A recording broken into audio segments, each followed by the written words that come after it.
Decime dónde pondrías la hoja en blanco. ¿Cómo trabajaríamos con la tasa de interés? ¿Cuál es tu No, idea? yo no creo, yo nunca creo que sea bueno tener tasas extravagantes de interés. La tasa de interés en todos los modelos de crecimiento se parece a la tasa de crecimiento de la economía. No puede estar muy lejos de eso. Cuando hacemos cosas lejos de eso, lo que estamos haciendo es volviéndonos impagables.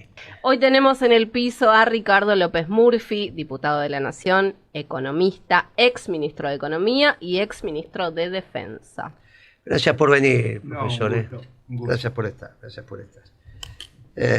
Me encontré con Manes el otro día, el viernes, Ajá, mira. y me dice, se para y me dice, es el abrazo Perón-Malviz. Le digo, no, es el abrazo entre uno que trabaja y uno que no trabaja, pero le dejamos al público que elija. Y se ríe. No valoro. Y este también trabaja, Este trabajaba y trabaja. Los valoro a través de la Manes también, ¿eh? ¿Sí? Bueno. Sí, porque salir de este lío necesitamos un gobierno de unidad nacional. Hay que resolver el tema macroeconómico. Después le vamos a preguntar cómo lo ve. Resolver el tema macroeconómico está muy complicado, muy complicado. Este gobierno obviamente no lo va a hacer. Tenemos que encontrar un gobierno que resuelva este tema y después que haya una elección y que gane el mejor. Pero va a ser muy difícil, si no hay un gobierno con mucho respaldo político, resolver estos incordios macroeconómicos. Entre otras cosas, desde la semana pasada tenemos este hallazgo de que el Tesoro norteamericano está interviniendo en el mercado de capitales argentino. Lo hablamos cuando vinimos, Sí, porque claro. ahora que hacemos el programa lunes, martes y jueves, nos tocó el jueves, el viernes viene Pimpi y el miércoles viene Chalú. Y entonces le damos una variedad al programa. Está bien, me dijeron que anda, pero mejor que incluso que cuando estamos nosotros. Dice Sí. que vos interveniste, pero tremendamente con Pimpi. Estaba muy contenta. Sí, qué bueno. Con Chalú no pude hablar, pero estaba tremendamente contenta Pimpi del programa que hizo y que vos te portaste bárbaramente. Como Yo la me adoro parece a que, Pimpi. que Pimpi te deje hablar a vos, mirá, es un hallazgo. Yo te dejo poquito, pero Sí. que Pimpi te deje hablar. Vos decís, somos Pero dos potencias. Sobre todo aquello, no sabe lo que es Pimpi. Bueno, pero me alegra que esté bien. Este hallazgo finalmente es el gobierno norteamericano, porque allá, igual que acá, el Poder Ejecutivo es unipersonal. Pero bueno, allá se llama secretario del Tesoro. No es exactamente el ministro de Economía, es algo parecido, pero no es. Allá la política monetaria la hace la Reserva Federal. Secretario de Comercio, que es un par, define el comercio interior y el comercio exterior. Y el Congreso tiene, porque es una unión de estados, ¿no? Sí. O sea, no es, viste que dice, es una unión de Estados Unidos. No es exactamente, pero los estados, que serían las provincias, mantienen ciertos poderes que no han delegado. Sí. Delegaron como corresponde los más relevantes para que haya, entre otros, una sola moneda, y el comercio exterior y la aduana y bla, bla, bla, bla. Pero es un secretario de Hacienda con mucho protagonismo, ¿está bien? Pero, y vos sabés que no es economista, Scott. Sí, lo hablamos. Es como Abal Medina, el licenciado en Ciencias Políticas. No, porque dicen, no, y se encontraron con en la tranza de monedas, con Caputo y compañía, y el segundo de Caputo, sobre todo en la época de este chico Scott, que jugó fuerte porque era el que tenía que operar. La decisión la tomó Soros contra la libra esterlina. En esa época todavía no era el euro. Bueno, ahora tampoco. El euro no son todos, son muchos países europeos, pero no es Suiza, no es Inglaterra, entre otras cosas, que aparte se fue de la Unión Económica, pero nunca estuvo en el euro. Esa es la expertise. Las decisiones que él empezó a explicar con su tweet, tiene algunas frases muy interesantes. Compré caro y vendo barato. Sí. compro caro, vendo barato, significa que el tipo de cambio... compré barato, vendo caro, me equivoqué. Compré barato, vendo caro. Significa que él está pensando que el tipo de cambio va a ir para abajo. Él puso dólares, compró pesos, y con esos pesos va a comprar más dólares. Compro barato, vendo caro. Significa que el tipo de cambio va para abajo. Significa que a la sociedad rural mucho esto no le va a gustar, porque la sociedad rural necesita que el producto que tiene sea caro en dólares para que sean muchos pesos. Si es barato en dólares no son muchos pesos. Cuando le pasó eso, le pasó en la convertibilidad, pero Menem le sacó las retenciones. Acá también quisieron sacar las retenciones, pero fueron 3 días. Sí. Y este muchacho Scott le dijo, vuelvan a poner las retenciones, que los productores de soja nuestros se están quejando. Porque venden ustedes cuando tenemos que vender nosotros. O sea, tipo de cambio bajo. 1.500 yendo a 1.000, digamos, no a 2.000. Y con retenciones se va a enojar la sociedad rural, se va a enojar la industria, se va a enojar el turismo receptivo. Se van a enojar muchos. Se va a enojar el capital. Ya está enojado, se va a enojar más. Claro. Solo eso, no. También dijo, vamos a hacer un swap, que es un intercambio de monedas. Sí. Lo hicimos con los chinos. ¿Sirvió para algo? Para nada. No sirvió para nada. Empezó la decadencia del aparato productivo argentino, ni te cuento cuando encima tuviste que usar 5.000 millones de dólares porque estabas realmente mal. Fueron 18.000 millones de dólares, 13.000 todavía están en yuanes, y 5.000 lo gastaste, que se los debes. Ahí aparece la deuda. ¿Es la firma del instrumento lo que está mal? No, es el instrumento. ¿Para qué querés? El intercambio de monedas. No, la verdad que no sirve, no es algo que... Solo eso no... El mercado de capitales argentino, como todo el mercado de capitales, como todo el mercado de capitales también, tiene patrones, tiene los tipos que hacen el mercado, se juntan entre ellos, hablan. El mercado de capitales argentinos, hay algunos en la bolsa, pero participan fuerte los bancos de capitales nacionales. No son tantos, hay varios, pero hay 2 que son los que ordenan el mercado. Si vos decís, están las cuevas, después están los mayoristas. Entras por la puerta de adelante, vas por la puerta de atrás, te metes en los bancos. Te lo digo con conocimiento de causa. Sí, claro. Una vez fuimos, le tocamos el timbre a un mayorista, inmediatamente llamó el presidente del banco, me dice, nunca me pasó esto. Bueno, nunca, pero alguna vez te tenía que pasar. Había una corrida ya por el 2011. Fue... El mercado de capitales argentinos, los bancos son los que manejaban. Después, obviamente, hay otros actores. Pasa con la verdura. El día que conocí al rey de la papa, sí. Vino, me dije, vos sos el rey de la papa, sí. ¿Cuánto hace que estás en esto? Dice, ¿te va bien? No, dice, mi señora tiene que trabajar, y se queja. No me digas, mi señora tiene que trabajar. ¿De qué trabaja? Es cajera en un supermercado chino. Le digo, dale, che, si pagan poquito ahí. ¿Vio? Mire cómo será que mi esposa tiene que trabajar, se reía el tipo. El rey de la papa. Le puse el rey de la papa. Tenía problema con la papa y el rey de la papa, nos pusimos de acuerdo, se solucionó todo. Todo. Cada mercado tiene el tipo que hace el mercado. No, pero si no, eso, que acá, que allá, que se carteliza, todo. Pero ponen cada mercado. Estos dejaron de ser el rey. Es difícil para estos muchachos manejar un mercado y después dejar de manejarlo, ¿no? Ahí sí.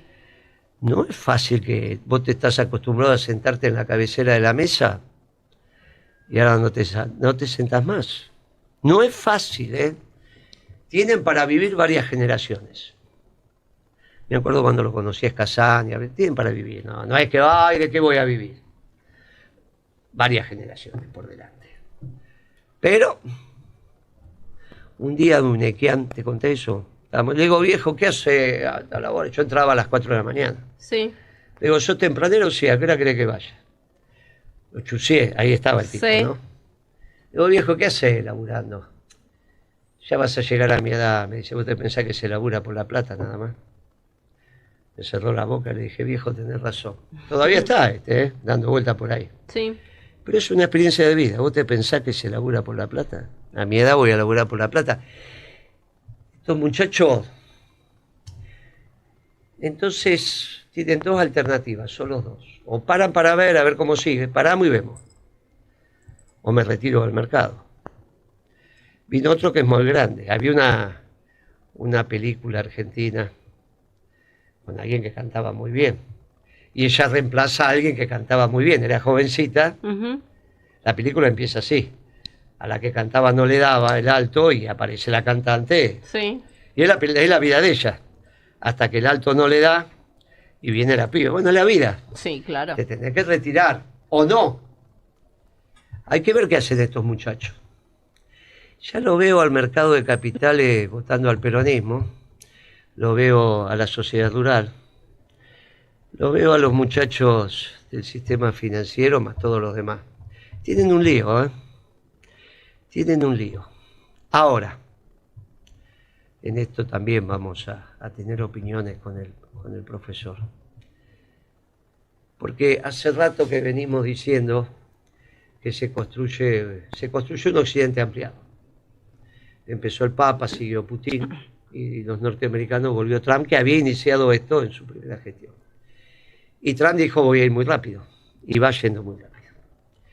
Y te dije a vos que quedaban dos temas antes de resolver Ucrania y antes de resolver la batalla final, que es por el Pacífico Sur, o Mar de China, como lo quieras decir, que era Medio Oriente y el Atlántico Sur. Y te dije, mirá que van en ese orden, pero ahí van así. El Medio Oriente lo van a resolver rápido, lo resolvieron. Ujú. Resolvieron, no, que sí, que no, que voy, que no vengo. Lo más difícil de resolver en Medio Oriente fue el arsenal nuclear de Israel. Porque Trump le hizo pedir disculpas a Netanyahu, tipo brillante, ¿eh? Ahora se entiende por qué le tocaba a él. Es el único que entendió cuál es el nuevo rol de Israel cuando perdió la hegemonía Israel de representación de Occidente en Medio Oriente. Lo llamó Netanyahu al de Qatar y dijo, pídale disculpas, le pidió disculpas. Pero ahí está el tema del arsenal nuclear. Hay que ver esas son las partes secretas qué autonomía va a tener en el uso del armamento nuclear israelí, que lo tiene, pero si no tiene que tener armamento nuclear Arabia Saudita e Irán, y estamos en un lío, y Turquía, que son los tres que están pidiendo. Pero bueno, me parece que el arreglo es ninguno con armamento nuclear. Israel se garantiza que ningún Estado árabe va a pedir su destrucción, y viene el Estado palestino, que es el punto número 20, 19-20 de esto. No, va a ser punto 19-20. Las negociaciones se dan entre los duros. Este que tengo enfrente es un duro. Yo me llevo, sí, porque es entre duros, no es entre... Lo blandito está todo bien, es entre duros. Con firmes, pero entre duros. Netanyahu era un duro y los otros también. Los otros, obviamente, ya está. El Estado palestino va a ser... Y ahora va a estar todo... Me costó esto de decir, mire que Netanyahu es el que tiene que estar. No viste que yo, pero Moreno, mira la cosa que dice, que no... Era el que tenía que estar. ¿Va a ganar las próximas elecciones? No. En Israel no. Le va a pasar lo de Churchill. Pero cumplió su rol. Todos los dos cumplieron su rol. Y los dos tienen que desaparecer. Y ahora toca el Atlántico Sur. El Atlántico Sur tenemos un serio problema con nuestros enemigos, que son los británicos, porque tienen el 25% de nuestra superficie. No son ni las Malvinas, Sandwich y yo, no, porque tienen la zona económicamente exclusiva, 200 millas. Es el 25% de la superficie argentina. Y aparte, resolvemos el tema con los chilenos, que tienen un tratado de defensa, y CAS dice que quiere discutir la Patagonia, bueno, todas esas cosas que... No es que dice que no, lo sigue diciendo. Y a su vez se justapone el tema de la Antártida, con los británicos y con los chilenos nuestra porción de pizza. Todo eso se está resolviendo en este acuerdo país-país. El problema es Milei, que son los instrumentos. Si estaba López Murphy de presidente, igual, ¿eh? Estaba Kirchner, igual. Estaba Cristina, igual. Está Moreno, igual. El acuerdo país-país es de América para los americanos, no los norteamericanos. Es como cuando Perón firmó los acuerdos petroleros con la California. Y ahí retomó eso de América para los americanos. Porque decía, no, pero son pueblos muy difíciles, tiene que ser más solidario. Todo lo que decimos. Viste que yo te digo que Trump es medio peronista por la política económica. Sí. El resto todavía levanta muros, no construye puentes. Pero el acuerdo país-país por ahí nos permite recuperar el 100% de nuestra superficie. Y bueno, después veremos cómo sigue. Esa canción me vino justa, viste que tengo un programa a la noche los viernes, sí, que decía, la quiero compartida antes de vaciar mi vida. Sí. Ni Pimpi ni Guitia sabían de la canción, el único romántico el viernes ¿Te das cuenta? Pero vos viste lo que fue. Y Guitia que tiene la cartera cada vez más grande. Cada vez más grande. Sí, yo te decía, la prefiero compartida antes que vaciar mi vida y recuperar hegemonía en el Atlántico Sur, que la perdimos. La perdimos. Claro, ahí viene la discusión sobre los chinos. Estos instrumentos son una porquería, porque no lo hacen muchachos que entiendan de economía, son muchachos timberos. No son muchachos de trabajo, son muchachos timberos, de los dos lados. De los dos lados, pero está bien, ellos tienen derecho, ¿no? El problema es que nosotros tenemos un timbero. Y no entienden de macro y piensan. Entonces hoy Milei te dice, me van a salir dólares hasta las orejas. ¡Ay, Milei! No se suponía que el peso era un excremento, ahora lo que te sale por la oreja es porque no sirve. Ay, Milei, porque el dicho no es dólares por las orejas, ¿sabes cómo es el dicho? Que te van a salir cuando estás constipado. Ah, mira. ¿Viste? Sí. Mirá, él lo adaptó. Pero no se pone que el peso era el excremento. Ay, Milei, ay, Milei, ay, Milei. Qué pavadas que decimos. Sobre esto es que vamos a reflexionar con nuestro invitado. Le vendemos porque el sistema capitalista hay que vender. Y tenemos 3 bloques para nuestro exministro de Economía, exministro de Defensa y una persona que yo aprecio especialmente. Hace rato que no lo veía, la última vez habíamos estado comiendo en el Puerto de Olivo. ¿Te acordás de eso? No sé. Habíamos estado comiendo en el Puerto de Olivo. Profe, ¿cómo anda? Muy bien. Anda bien en esta selección, ¿eh? Va a andar bien. Espero que sí. Sí, va a andar bien, vale. Los radicales. Estoy luchando para eso. Muy bien. ¿Cómo está viendo la cosa, profe? A ver, va a empezar por la negociación con Estados Unidos, con Scott Bessent. Voy a marcar 3 cosas. La primera, que a mí no me gusta que opinen sobre nuestra política tributaria. Yo creo un gran error que la Argentina tenga impuestos tremendos sobre el agro cuando exporta. Creo que Scott Bessent es explicable que defienda a los farmers americanos, pero nosotros necesitamos defender a los productores argentinos, y yo creo que es verdad que si los dejan a los nuestros competir sin limitaciones, nos los llevamos puesto a todos. Así que ahí quiero marcar esa discrepancia que la he hecho varias veces, porque hay muchos en Argentina que proponen lo que propone Scott Bessent y yo estoy en la antípoda. Segundo, a mí yo no comparto la reflexión de Scott Bessent sobre qué tipo de cambio es correcto.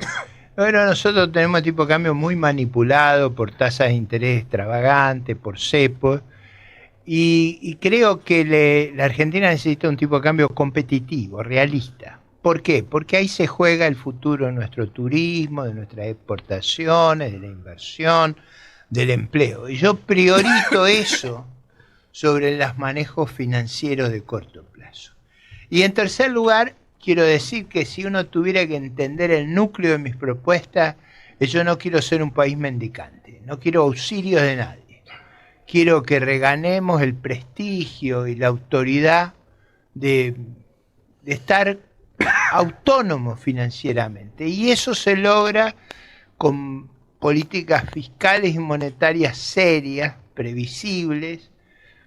Yo alguna vez hablé de un ministro célebre que es Víctor Molina, que es el ministro del BEAR, pero por una razón, no por volver a la historia, sino porque era un momento de extraordinaria confianza en el país. Y yo quisiera que nuestra ciudadanía y el resto del mundo volvieran a confiar con nosotros. Es verdad que es difícil después de 10 defaults, 5 confiscaciones de depósitos, pero retomar la confianza en nosotros mismos me parece fundamental.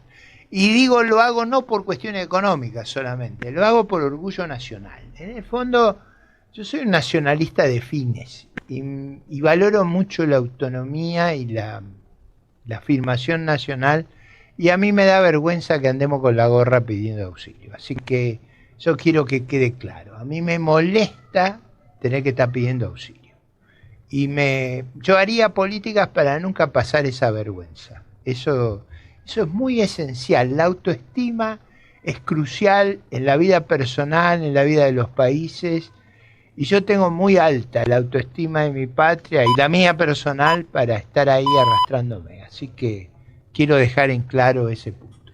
Está muy claro, somos los dos nacionalistas, uno más popular que el otro, o no.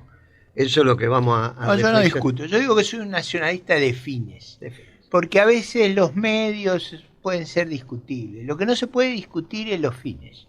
Yo me debo a mi patria y me debo de una manera muy profunda. Yo vengo a este programa y a la campaña descarnado. No tengo objetivos personales que gratificar. Vengo a servir a mi patria. Yo utilizo la palabra descarnado y la primera vez que la escuché fue cuando volvió Perón. Exactamente. Vuelvo descarnado, dijo el viejo después de los quilombos que habíamos armado en Ezeiza.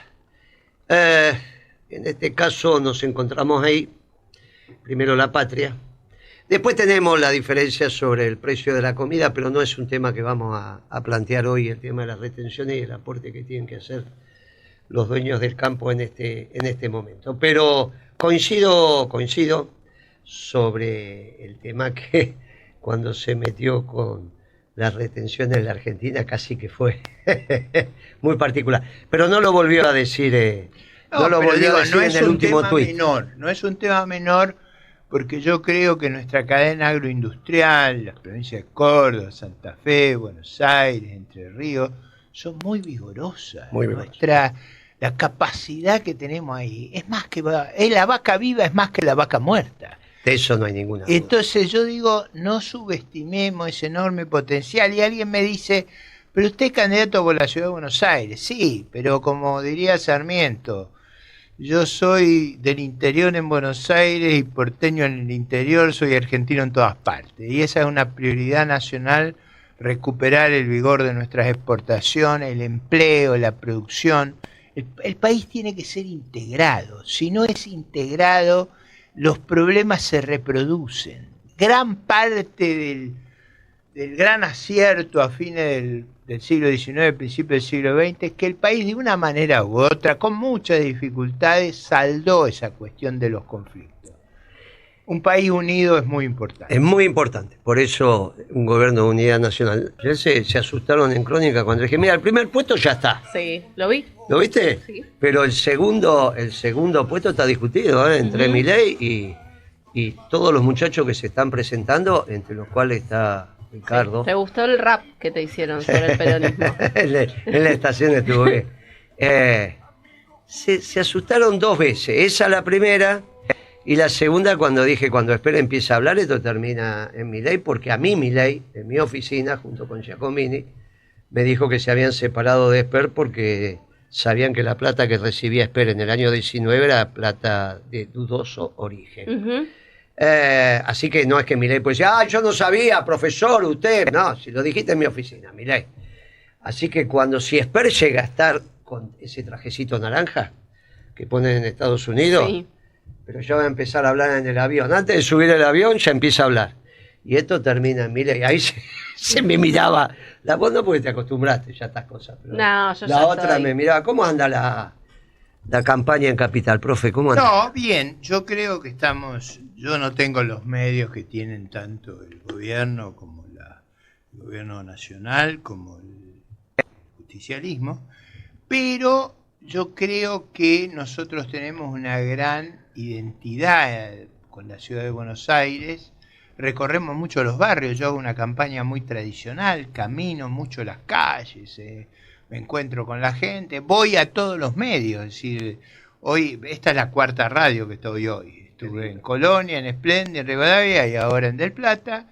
O sea, me expongo mucho, porque yo estoy muy seguro de mi historia, de mis archivos. Uno puede coincidir o no conmigo, pero ha habido una gran coherencia histórica. Y yo soy un gran defensor de la ciudad de Buenos Aires, no solo de los ciudadanos, sino de los contribuyentes. El gobierno anterior le sacó a la ciudad mucho dinero y este gobierno nunca se la devolvió. Y es un número enorme, son 7.000 millones de dólares. Esa plata, más aún, en el presupuesto no está la coparticipación a la ciudad de Buenos Aires, por eso hizo un escándalo el día de la sesión por ese tema. Digo, yo respondo no solo a mis conciudadanos, sino también a los contribuyentes de la ciudad, y subrayo eso. Esta ciudad se pagan muchos impuestos, es razonable que alguien los defienda. Es el rol que me he asignado, ser un gran defensor de la ciudad en materia de recursos que se distribuyen, y no pido nada del otro mundo, pido lo que la Corte estableció, que se respete el principio que está en la Constitución, y lo voy a defender con mucha firmeza, porque es verdad, los intereses míos son los intereses de los contribuyentes de la ciudad. Teniendo esto el marco nacional, pero yo soy diputado nacional por la ciudad de Buenos Aires y respondo a mis mandantes. Y como, está bien, es una campaña austera, como tenemos que ser, caminadora, ¿cómo está viendo? ¿Cómo estás viendo que se están desplegando las fuerzas? Hay cantidad y decenas que se presentan, ¿no? Es cierto, en general yo veo me cruzo con poca gente en la calle de otras fuerzas. Es verdad que creo que apuestan más a otra estrategia que la nuestra. La nuestra es muy de ir a ver al conciudadano, o sea, es nuestra forma de ser. Yo tengo una lista que la integra mucha gente joven, entonces, y yo tengo un buen estado físico, así que caminamos 25.000 pasos, o sea, no es que caminamos 2 cuadras. Bueno, para tener una idea, una vez caminamos, para la gente que conoce Caballito y Flores, de Avenida La Plata pasando hasta la Plaza de Flores, es mucho eso. Caminamos, vamos por una vereda, volvemos por la otra, o sea, hacemos ese esfuerzo. Eso, por supuesto, vamos a los medios y a veces vamos a la academia, o sea, al que esté interesado en escuchar en detalle nuestras posiciones. Hemos grabado una larguísima exposición en la Academia Nacional de Ciencias Morales y Política, en el Instituto de Política Económica, sobre los 14 bloques de nuestro programa. O sea, apuntamos a todos los públicos, estamos como los sacerdotes en el sermón, tenemos que hablar para el conjunto. Ahora, si vamos a un grupo intelectual, le hablamos digamos, los problemas en un nivel de detalle, pero le hablamos también al ciudadano común. Nuestras consignas tienen que entenderse por las pymes, por el empleo, por una seguridad muy importante. Nosotros creemos que la lucha contra el crimen organizado y contra la criminalidad común es muy importante. No hay libertad sin seguridad. Una virtud que tiene nuestro sistema político, con todos los defectos que tiene, es que no fue penetrado por el narco. Y tenemos que darle con este escándalo que hemos tenido, una enorme importancia que eso no ocurra. Cuando el narco logra infiltrar el sistema político, estamos perdidos como país. Por eso yo le doy una enorme importancia a hacer un cordón profiláctico. Ahí no tiene que haber ninguna vacilación en la lucha contra el crimen organizado. Después hacemos mucho énfasis también, es conocida mi obsesión para que podamos tener empleo, nos tenemos que adaptar a la revolución de la inteligencia artificial. ¿Y cómo uno se adapta a eso? Con 3 vías. Con mucha inversión, con mejor educación y con mucho entrenamiento. Por eso hemos hecho leyes de aprendizaje, hemos propuesto proyectos de aprendizaje, siguiendo lo que hace Alemania, Holanda, de que los chicos desde los 16 años empiecen a poder ir a la fábrica y aprender dual, o sea, no solo en la escuela, sino también en el trabajo. ¿Vos sabés que eso no sé cuándo me contestó Galperín, así se llama, ¿no? El pibe de Mercado Libre. Vos sabés que yo tengo un mayoreo, cuando yo era alumno tuyo ya tenía el mayoreo de ferretería, lo sigo teniendo, de eso vivo. Tengo los galpones, 12 metros de alto, eso es lo que... Y entonces, en el mercado, hay negocios que son negocios de humo, negocios de stock, de aire. ¿A qué se llama eso? ¿A qué? Cuando vos juntás las puntas, no es peyorativo, ¿eh? Una inmobiliaria es un negocio de aire. ¿Cuál es el stock de una inmobiliaria? No vas a pensar que compran los departamentos. No, claro. Juntá las puntas, comprador y vendedor. La bolsa hace eso. No es que es dueña de las acciones. En la bolsa se transa. El mercado de Liniers.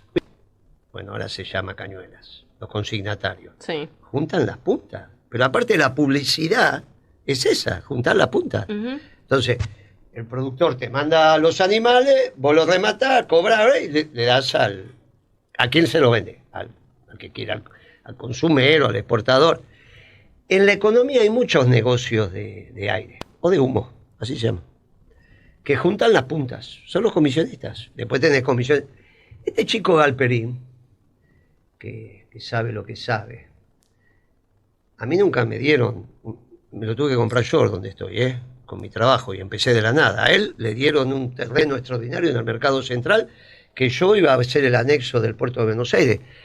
El tamaño, vos no lo conocés eso, el tamaño que le dieron ese lugar es extraordinario, el mejor lugar primero porque es el centro logístico por excelencia de Latinoamérica o de Hispanoamérica. Pero ese lugar, yo quería ser el anexo del puerto de Buenos Aires, que te quedó chico. Y vas por Barcaza por el Riachuelo. Ese lugar le dieron al gratis, se lo dieron ahí después de 29 años, nada. Paga acá no, nada. Pero a su vez, a mí nunca me descontaron ningún impuesto, yo tengo que pagar todo. A este chico, bueno, no tengo problema que lo haga. Ahora, yo dije que él es un negocio de humo, ¿cuál es el stock que tiene?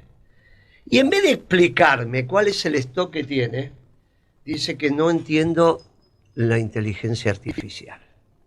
Por eso cuando hablaste de inteligencia, que esto es lo que viene, y te cuento a vos, porque eso lo voy a dejar al profesor. La matemática vinculada con esto es de principios del siglo XX.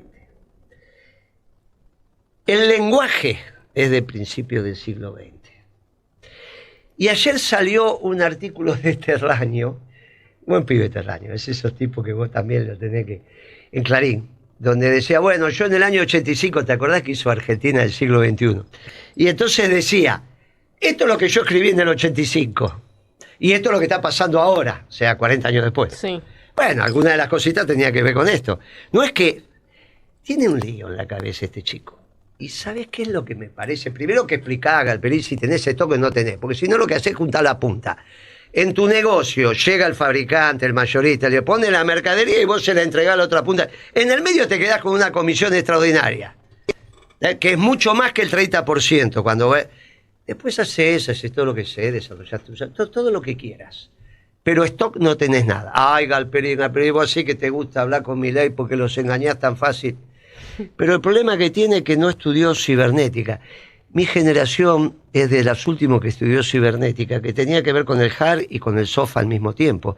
Entonces hay una comprensión.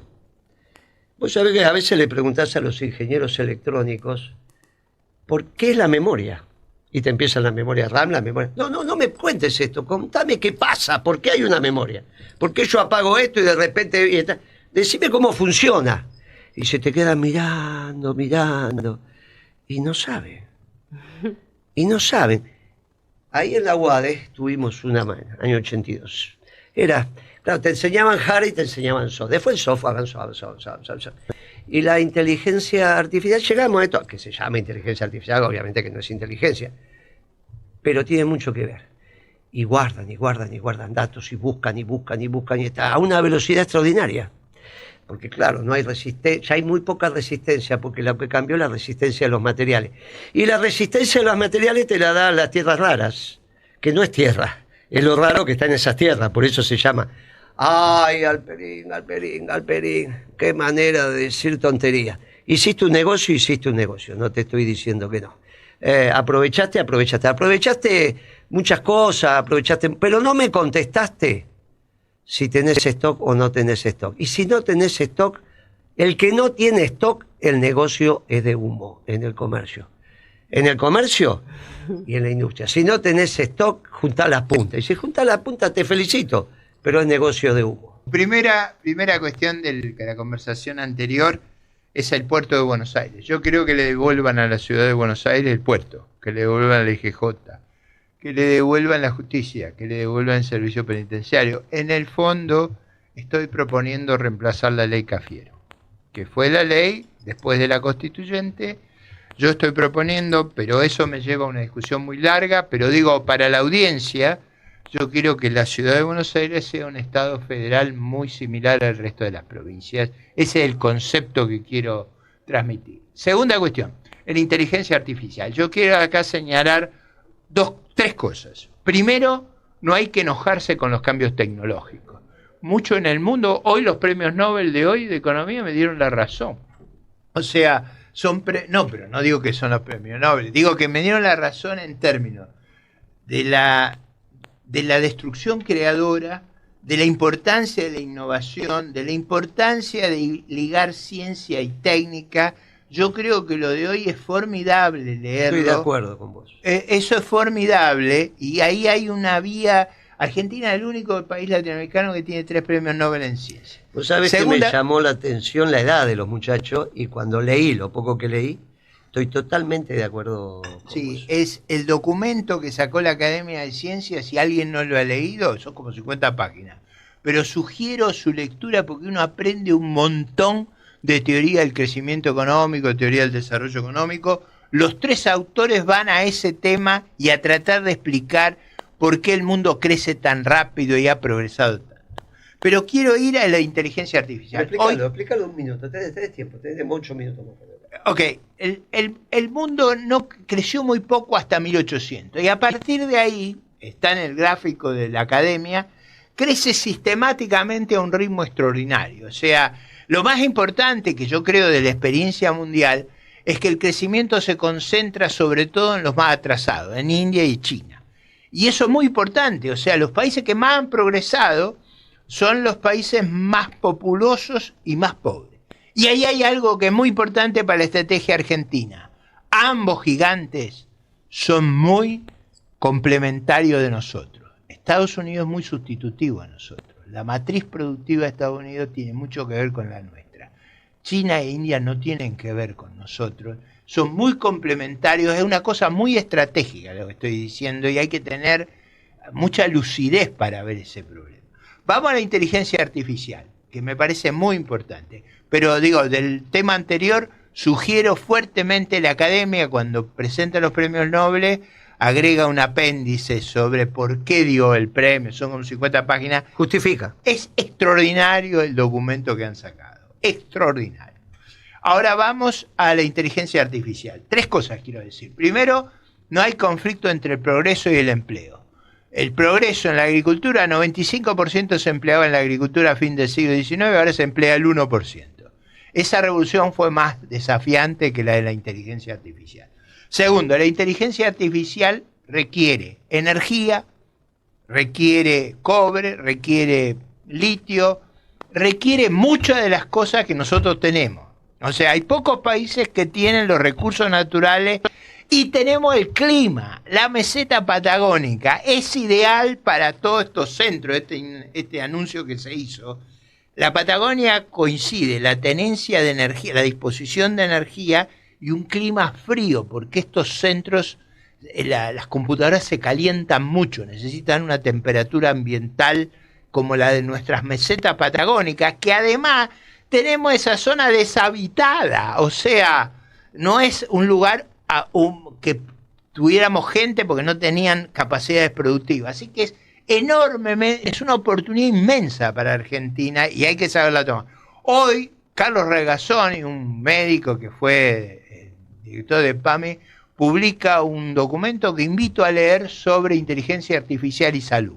Él dice algo muy importante: la inteligencia artificial va a permitir alargar la esperanza de vida porque mejora mucho los tratamientos.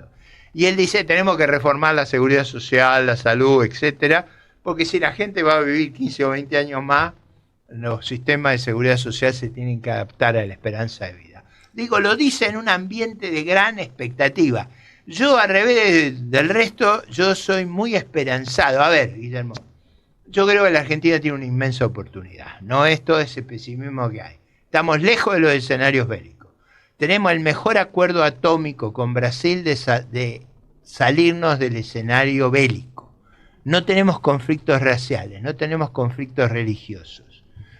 Somos socios de nuestros países vecinos. Tenemos una oportunidad inmensa si nos ordenamos, si hacemos cosas de sentido común.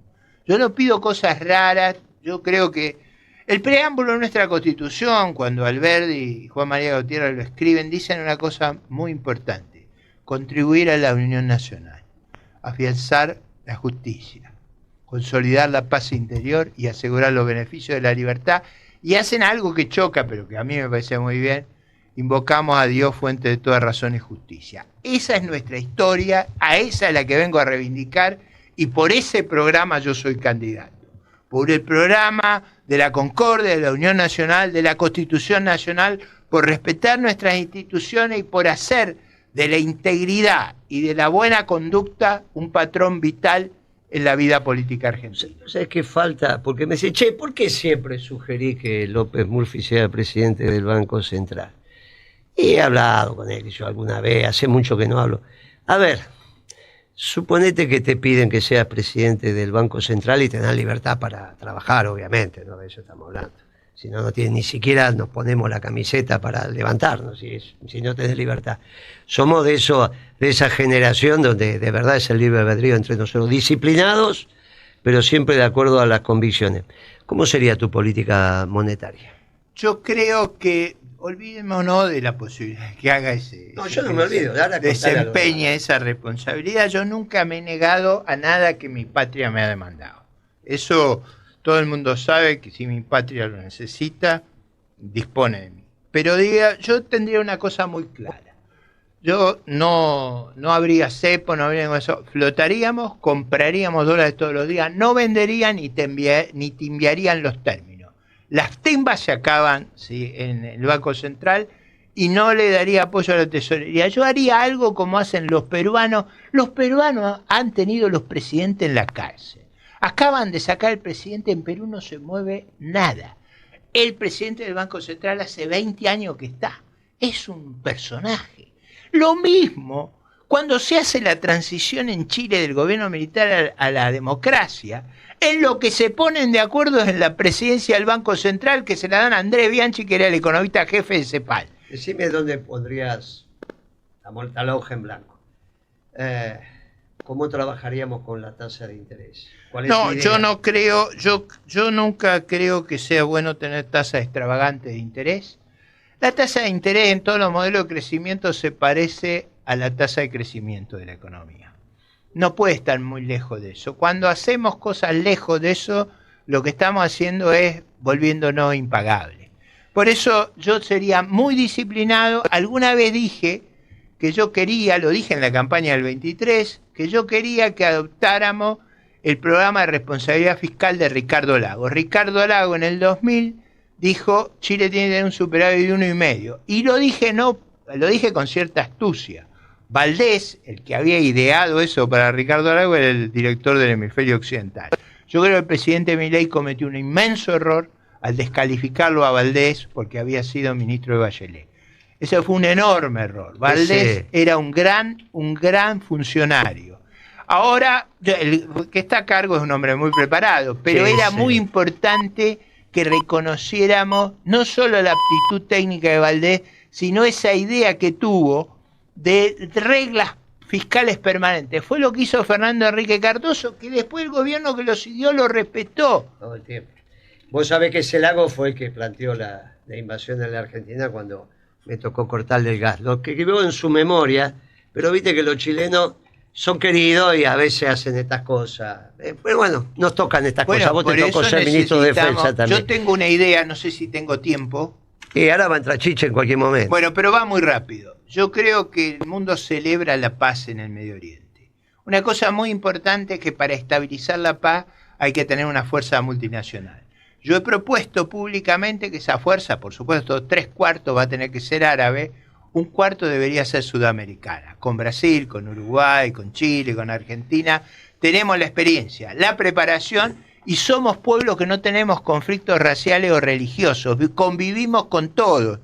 Y yo creo que estabilizar esa zona, en lugar de ir a plantear con la gorra qué necesitamos, ir a decir, los sudamericanos estamos listos para contribuir a la paz y al cumplimiento de las resoluciones del 48, que es el punto 19 y 20 del acuerdo. Exactamente, el punto 19 y 20 del acuerdo. Muy bien, estamos muy contentos con la paz en Medio Oriente, estamos muy satisfechos, creo que vamos a un lugar que lo venimos planteando desde mucho lugar, este Occidente ampliado, que básicamente tiene como ordenadores al Papa, en su momento Francisco, ahora León, a Putin y a Trump. Y en eso la Argentina es Occidente, en este Occidente ampliado tenemos que recuperar nuestra presencia en el Atlántico Sur.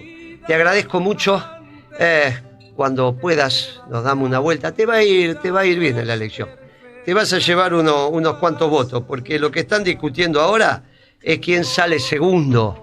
No, pueden ser los gobernadores o puede ser Milei. Primero ya se sabe, primero sale el peronismo. Muchas gracias, Muchas profesor. gracias, Guillermo. Hasta luego.